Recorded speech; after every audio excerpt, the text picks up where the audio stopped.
2021년 7월 호주 해밀턴의 고급 아파트 단지에 경찰차들이 몰려들었습니다. 요란하게 울려 퍼지는 사이렌 소리는 고막을 찢는 듯했고 경찰차가 멈춰서자 수십 명의 경찰은 무장한 채 올라갔습니다. 수차례 현관문을 두드렸으나 집안에서는 인기척이 없어 어쩔 수 없이 열쇠 수리공을 불러 강제로 열기로 했습니다. 현관문이 열리자 집 안으로 들어간 경찰은 입구에서부터 숨을 쉴 수 없을 정도로 고약한 냄새 때문에 집 안으로 들어갈 수 없었습니다. 과학수사대는 마스크를 쓰고 집안 곳곳을 수색하던 중 아파트 발코니에서 철제로 된 커다란 파란색 상자를 발견했습니다. 상자는 뚜껑이 반쯤 열려 있었는데 상자 끝부분에 여성의 것으로 예상되는 발목이 상자 밖으로 나와 있었습니다. 경찰은 그녀의 신분을 확인하고 사망 원인을 알아보기 위해 부검을 실시했는데 고인은 올해 29세인 중국인 유학생 옌치옹이라는 여성이라는 사실을 알아냈습니다. 그녀의 몸에 난 상처로 보아 사망할 당시 큰 충격을 받았던지 누군가에게 폭행을 당한 것으로 보였는데 그 이유는 그녀의 경추가 부러져 있었으며 두개골의 세 곳에 둔기로 맞아 움푹 패인 흔적이 남아있었기 때문이었습니다. 시신은 이 상태로 아주 장기간 방치된 것으로 보였는데 최소한 10개월에서 1년 정도는 방치된 것으로 보였습니다. 이웃 주민의 진술에 따르면 사고 난 집에는 사망한 옌치옹 이외에 중국인 남성이 한 명 더 살고 있었다고 했는데 그는 아마 고인의 동거남인 것으로 생각됐습니다. 주변의 CCTV를 조사하고 지인들의 진술을 확보한 경찰은 그가 올해 26세인 자오양이라는 남성이라는 것을 알아냈습니다. 주당 750호주 달러의 생활비에 최고급 승용차를 소유한 그녀가 왜 철제 상자에 시신으로 발견되었는지 알 수 없는 노릇이었습니다. 2020년 9월 18일 사건 발생 3일 전 자오양은 승용차를 타고 해밀턴에서 10km 떨어진 도시를 향해 달려갔습니다.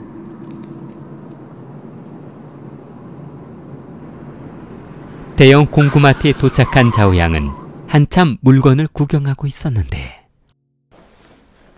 알로! 안녕하세요. 흥미로운 물건을 보고 있으시네요? 제가 철제로 된 상자를 찾고 있는데요. 그럼 이쪽으로 한번 와보실까요? 자오양은 점원이 보여준 물건을 보자 흡족해하며 이 정도면 정확히 제가 찾는 물건이네요. 사람도 들어갈 수 있겠어요. 오, 그럼요. 충분하죠. 그런데 사람은 왜... 농담이에요. 공구점에 녹화된 CCTV에는 자오양이 점원과 한참 동안 대화하는 장면이 녹화되어 있었고 철제 상자를 구매한 후 검은색 테이프 세롤과 반코팅 고무장갑을 구매하는 영상이 기록되어 있었습니다. 철제 상자의 길이는 1m 20이 넘는 크기여서 차에 정상적으로 실을 수 없어 픽업 트럭에 비스듬히 싣고 이동할 수밖에 없었습니다. 자오양은 경찰의 이동 경로가 발각되지 않게 운전할 때도 공구점에 들어갔을 때도 항상 검은색 마스크를 쓰고 다니는 철저함을 보였습니다. 철제 상자를 혼자 엘리베이터에 싣고 이동하느라 진땀을 흘린 자오양은 힘들어. 관 하나 옮기려다 나까지 죽게 생겼네.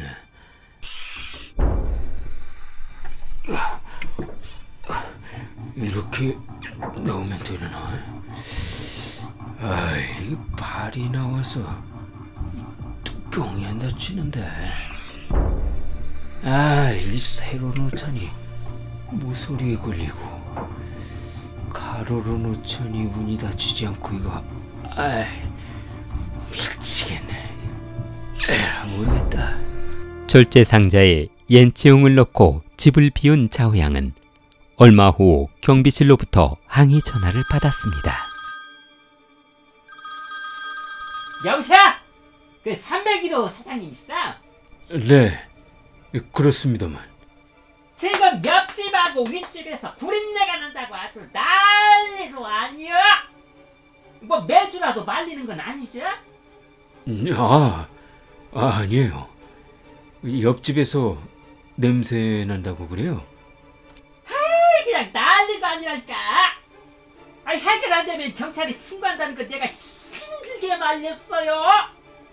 도대체 집안에 뭐가 있는 겁니까?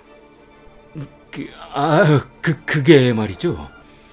냉장고를 열어놨더니 고기가 다 썩어버렸더라고요. 당장 들어가서 정리하겠습니다. 냄새 나는 거 빨리 치우세요.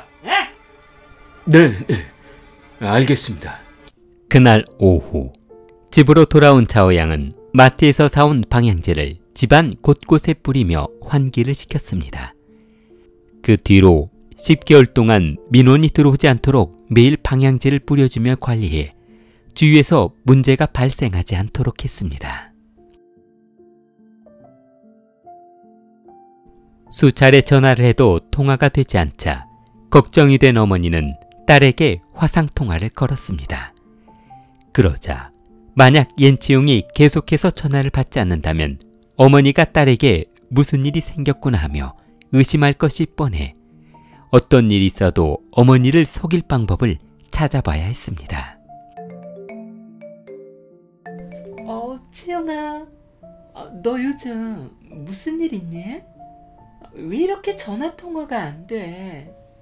자오양은 옌치용의 잠옷으로 갈아입고 화상통화로 멀리에서 오른손에 그녀의 시계를 착용한 채 고양이를 쓰다듬는 영상을 보여주며 고양이 울음소리를 들려주었습니다. 그러자 어머니는 우쭈쭈쭈쭈 야옹아 잘 지냈어? 자오양은 화제를 고양이로 바꾸며 마치 딸이 고양이를 쓰다듬으며 전화를 받고 있는 척 연기를 했습니다. 약 10초 정도 영상통화를 한 그는 곧바로 전화를 끊은 후 한숨을 내쉬었는데 미치겠네. 언제까지 잠을 잊고 일찍거리를 해야 하는 거야. 자오양은 어머니를 속이기 위해 옌치용에게 전화가 올 때마다 그녀의 흉내를 내느라 식은 땀을 흘려야 했습니다. 그러던 어느 날 가만히 있어봐라. 이거 생활비도 다 떨어져 가는데 옌치용 엄마한테 용돈 좀 보내달라고 할까? 자오양은 옌치용의 전화기를 들고 어머니에게 문자를 보냈습니다. 엄마, 이번에 친구들하고 여행을 가기로 했으니까요. 용돈하고 조금만 더 보내주시면 감사하겠습니다. 문자를 받은 어머니는 딸이 보낸 것으로 생각하고 옌치용의 계좌로 매주 8만 호주 달러를 용돈으로 보내줬습니다. 자오양은 옌치용의 계좌에 돈이 들어올 때마다 돈을 인출해 자신의 계좌로 옮겨놨고 그 돈을 가지고 생활비로 사용했는데 그 돈은 무려 48만 호주 달러가 넘었습니다. 자오양의 만행은 이것으로 그치지 않았는데 옌치용이 생전에 가장 소중히 아끼며 타고 다녔던 흰색 포르쉐 자동차를 팔기 위해 600km 떨어진 멜보른으로 달려갔습니다. 유후, you have a nice car. 이야, 이 정말 멋진 차네요. 그런데 무슨 일로 오셨나? 차를 팔려고 하는데요. 어떤 차를 파시려고요? 이 차요. 포르쉐요? 좋습니다. 신분증하고 차량 등록증은 가져오셨죠? 저는 차주하고 사촌 관계인데요. 차주가 사정이 있어서 방문을 못 하거든요. 오 마이 갓! 저희는 실제 차주가 아니시면 구매할 수 없습니다. 뭐라고요? 자오양은 핸드폰을 꺼내 옌치웅과 같이 찍은 사진을 보여주며 자, 보세요. 차주하고 같이 찍은 사진도 있잖아요. 사촌이라니까요. 아우, 그래도 안 됩니다. 사진은 사진이고 서류는 서류입니다. 아, 이 사람이 이거 말귀를 못 알아듣네. 그럼 일단 여기에 차를 놔두고 갈 테니까 서류 가져올 때까지 알아서 하시오.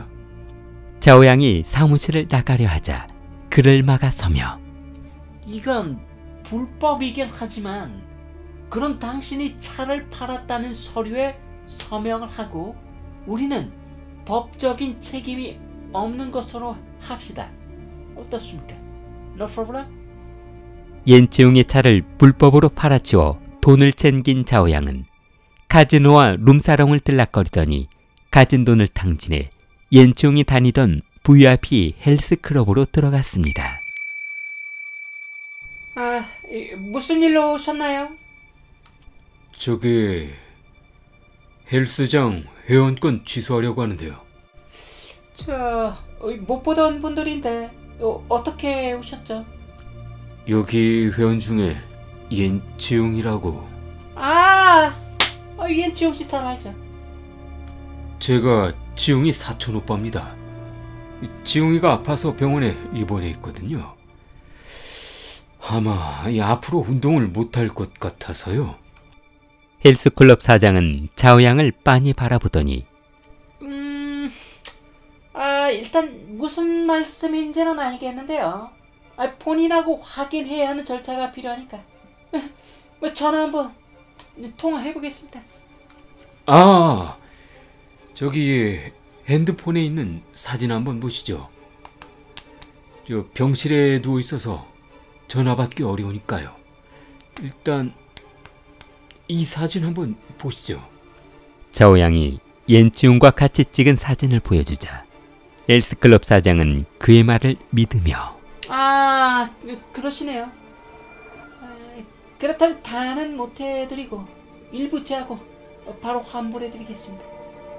2021년 4월 옌치웅의 전 룸메이트인 루시는 치웅이 크리스마스에도 설 명절에도 연락이 없더니 최근에 전화도 없고 문자도 없자 안부차 문자를 보내봤습니다.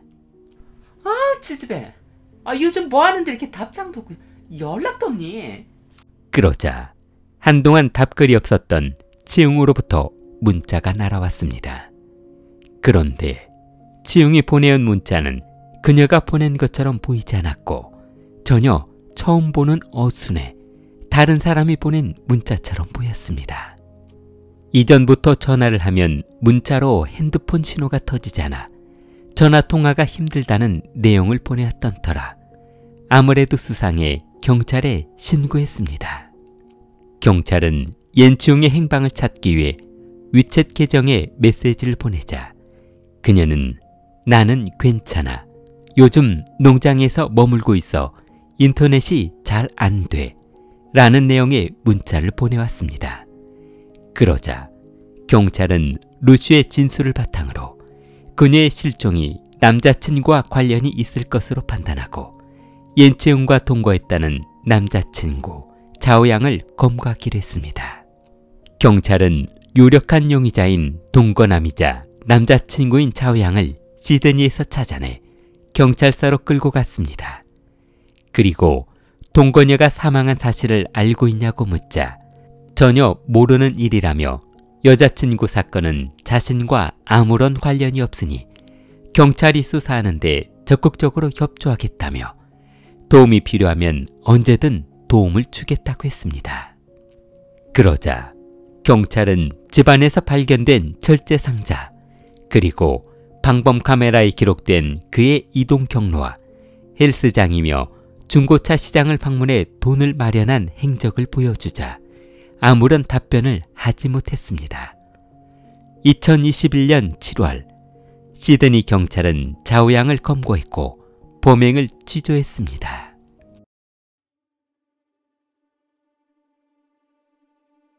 자오양은 경찰 조사에서 말도 안 되는 진술을 하기 시작했습니다. 지웅은 매일 아침 저에게 그녀를 대신해서 어머니한테 아침 인사를 해달라고 했어요. 그래서 여자친구 잠옷을 입고 흉내낸 것뿐이에요. 그런데 그걸 가지고 저를 이상한 사람 취급하시면 좀 섭섭합니다. 아이, 그럼 지웅씨 계좌에 있는 돈하고 승용차는 왜 처분한 겁니까? 지웅이가 저한테 30만 달러를 빌려갔는데 돈을 갚지 않고 차일피일 미루는데 그럼 어떡합니까? 그렇게 해서라도 받아내야죠. 그럼 여자친구는 왜 살해한 겁니까?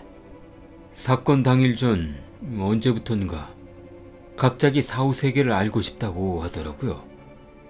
그래서 저는 환강용 가스를 구입해 그녀하고 같이 사용했습니다. 그런데 지웅씨 목에 무엇인가로 압박한 흔적이 남아있던데 그건 또 어떻게 된 겁니까? 저는 그냥 여자친구가 해달라고 하는 대로 해줬을 뿐입니다. 저하고는 아무 상관없어요. 경찰은 옌치웅을 부검한 결과 손톱에서 남자친구 자오양의 DNA를 검출했는데 이는 그녀가 저항하다 생긴 상처인 것으로 생각했습니다. 또한 머리에 가해진 3곳의 상처를 발견하고 사망하기 직전 자오양이 타격을 가한 것으로 판단했습니다. 경찰이 부검 결과를 제시하자 그는 모든 것을 포기한 듯 범행 당시의 상황을 설명했는데 그녀가 스스로 생을 마감하려 했다는 것을 도와주는 역할만 했을 뿐 그녀의 사망에 직접적인 영향을 미치지 않았다며 유기한 것은 인정하나 사건과는 무관하다고 했습니다. 대형 철제 상자를 구매한 이유에 대해서는 처음에는 불태우려 했지만 마땅히 소각할 장소를 찾지 못해 망설이던 중 여자친구를 놔둘 곳이 없자 어쩔 수 없이 철제 상자를 구매했다며 이유를 밝혔습니다. 날이 추워지면 담요를 덮어주었고 비가 오면 비를 맞지 않게 가려주었다며 시신을 유기한 것은 맞으나 그녀를 살해하지는 않았다고 했습니다. 자오양은 2020년 9월 금전적 동기로 옌치웅을 살해하고 약 10개월 동안 아파트 발코니에 금속 상자에 숨긴 후 피해자의 신분을 도용해 가족과 지인들에게 46만 달러를 편취하고 고급 승용차를 팔아치웠습니다. 자오양의 변호사는 옌치웅의 사망은 질식사로 보인다며 단순한 사고로 인한 사망이지 자오양과는 아무런 연관이 없다며 무죄를 요청했습니다. 검사는 시신의 부패 정도가 심해 정확한 사망 원인을 확인하기 어려워 남자친구의 유죄를 입증할 만한 증거가 부족한 상황입니다. 사건은 현재 브리즈번 대법원에서 재판이 진행 중입니다. 자오양은 만약 유죄가 판결된다면 종신형을 선고받게 될 것으로 예상됩니다. 길리를 사랑하는 마음을 좋아요와 구독으로 표현해보세요. 길리였습니다.